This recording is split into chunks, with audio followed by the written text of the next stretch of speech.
Sinabi na eh. Oo, syempre para sa mga showbiz fans, kilala nila si Pabis, kilala nila si Jana kasi siya lang naman ang gumagawa ng birthday party ni Tali, anak ni Bossing Vic Soto, 'di ba? At syempre din na Tony Gonzaga, din na Georgina Wilson, basta celebrity babies, celebrity kids, Pabi si Pabis talaga. yun. Siya talaga yon at laging successful. Minsan pa pinagpapaklose pa ng beach yung mga tao. Hindi naman. Laging kakaiba because you wanna make it fun, different, and always more colorful in the spirit of colorful. And it's like you. Yes, Diba? it's Imagine so mo- me. It's parties. It has to be fun. And it has to be exciting. So, that's my goal. It's to make it more fun and happy. But, usually, nagiging stress kasi rin to sa mga tao. I mean, it's not easy. It's not an easy thing to do. I'm sure you have your own horror stories of planning a party. But that was my goal. When I was doing this, is I wanted to remove the stress from the parents. From the nanays, diba?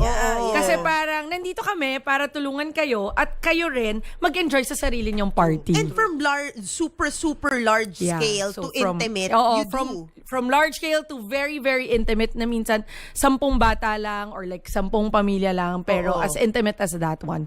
But because it's still a celebration, diba? Paano ka napasok dito? Kasi 'di ba ang dami namang nag-i-event planner. Yes. Kasi 'di ba yung iba ganito pa parang gagawin ko na lang tong racket, parang mag-event planning ako on the side na akala nila ang dali-dali. Well, yung iba kasing story, parang they started because they planned their own parties and all. Sa akin, hindi. Because I'm a teacher by profession. Oh, kaya. Yes. Kaya So, expert. kaya ka nandun. Educator. Teach kids. I mean, little Yes, kids. I teach kid. I used to teach grades 3 to 6. Grades 3 to 6. All from an all-boys school. And then after that, I tried working corporate. Pero parang it wasn't for me. But alam mo yung pag mga, ayan na, season na ng mga Christmas party and Ay, all. nangunguna ka. Best in, I can do it. Let's do it like this. Ako yung presenta sa ganyan. Oh my gosh. So if it's for others, it's stressful for them, but it's supposed to be fun. So ako na, game. Let's do this. And then after that also, that's why I'm used to handling bigger and small scale because I used to be a co-curricular coordinator also. So Grabe. anything outside school, anything paganap. Ikaw pala yun. Sabi sa'yo, Yes. may strength lahat ng tao. Yun ang happiness mo Hindi rin. math, hindi lang math. Oo. Okay. And but, alam mo to, MJ, party, mahina ako sa math dati kasi schoolmate tayo. Pero I was a math teacher actually. No! So, Kailan? please, math is not hard. It's just something that you need to change your mindset and you have to find fun in doing. Oo, alam mo, yun ang ginawa mo sa yung event making. Yes. Kung stressful siya para sa ibang tao, ginawa mong masaya. Oo, change Diba? of mindset. New Year ngayon, so dapat bago na yung mga i-change na yan. Correct, oo. So, yes, everyone would say na parang event planning is so stressful. It's the most stressful job. But really, if you enjoy and you see the joy in doing it, it's really so And the fun. meaning. Yes. Saka lalo na And ngayon, yung purpose. di ba, actually. Mamu, usong-uso ngayon, I know sa inyo, intimate, di ba? Pero di ba may mga clan? Oo. Yung usong-uso na yung clan na reunion. Kasi ngayong Actually, January, meron kaming reunion sa father side, tas sa Baguio pa. Tas parang, yung may event, may mga meeting, Actually, mga balikbayan, nag-Zoom meeting pa sila. Ang December namin, it's more of reunion events na. So it's not just catering to celebrations. But now, yes, you do need a planner for your reunion. Kesa mag-away-away kayong pamilya. Correct. Come on, nandito kami para tulungan kayo. So, paano mo diba? ginagawa pag napakadaming tao sa isang event? Kailangan rin talaga malaman ko. I mean, you just have to position them properly. Okay. Or put Position things, them. yeah, positioning them of placing them. Actually, that's one thing that I think people miss out on is really the layout is very important. Ng event. Ng event. Para kunwari, imbitahin ko sa bahay ko, di ba? Mga pinsan mo, Yan. tita mo, anak. Oo. Mga anak. Saan yung mga, dapat may Yeah. activity zones ba Oo. sila? Like, yung mga anak, eto, mag-ano sila, painting, manood, Oo. mag-play. Actually, one tip that I can share if you wish or in the moment you realize na you want to have a party is to make sure you know your guest list. Naku, Diba? may hugot kayong dalawa doon. Dito, bago dito, parang may galit na kayong dalawa sa guest. Kasi hindi At saka naman galit. budget. Oo, Importante budget yung and guest list. budget. Kasi ako, tinitingnan ko muna, sino ba yung mga imbitang ko? Mga bata ba to? Matatanda? Or what? Pag kilala ko na yung guests na pupunta sa bahay ko, kahit simpleng ganon, ilan bang bata yan, ganyan, masisira ba nila yung gamit dito, ganyan. Oo. Diba? Yun na yun eh. Then you can start figuring out how much ba yung budget ko or willing to spend. Kasi, you know, parties is being generous. It's sharing, it's caring, and you wanna showcase something eh. So, ganun siya. So, kung alam mo yung guest list mo, alam mo yung budget mo.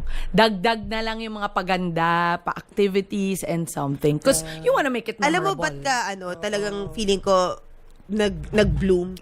Is because kahit na ang dami mong clients na sobrang well-to-do, na nakakapunta rin ako sa events na sobrang akala mo, sobrang garbo, pero masayang-masaya Konti lang ka yung na dun sa, Yes, sa mga yes. pika-pika. Nasa taste rin talaga ni Jana na sobrang saya, ang dami pa ring activities. Oo. Yung alam mo yung small scale tsaka big scale, mafe-feel mo yung big scale kay Tali, di ba? Oo.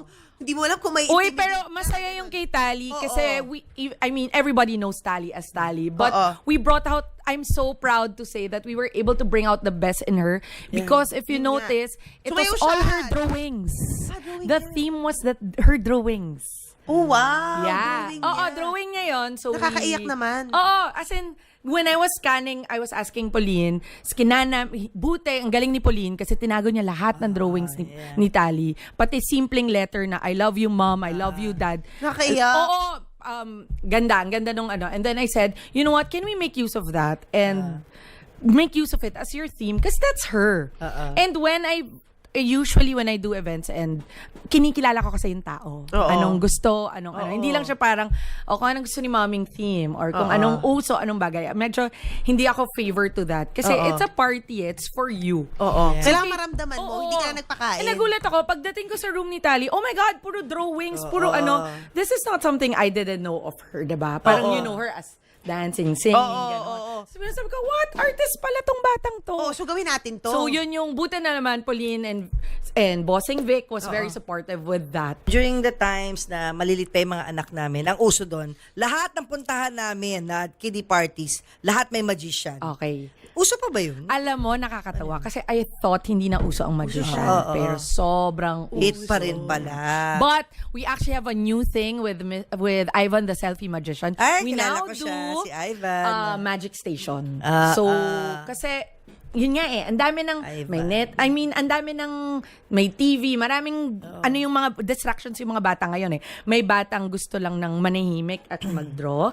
May batang gustong Totoo magulo, naman. may Yeah. batang gustong makinig. So at least we try to as a teacher, we Stations. station it Ganda. and we hit it na para siyang Ganda. fair. Nandito lang si Ivan. Nandito lang siya. Gusto mo nun? Hindi siya Oo, nasa and stage. Hindi siya porket, or kunyari, time frame So, all throughout yun the party. Ando lang siya. But anyway, do you want to promote anything? Yeah, so now we don't only just plan events. I recently just launched, last Christmas, first event namin is the Pabis Fun Fairs. So it's really a fair.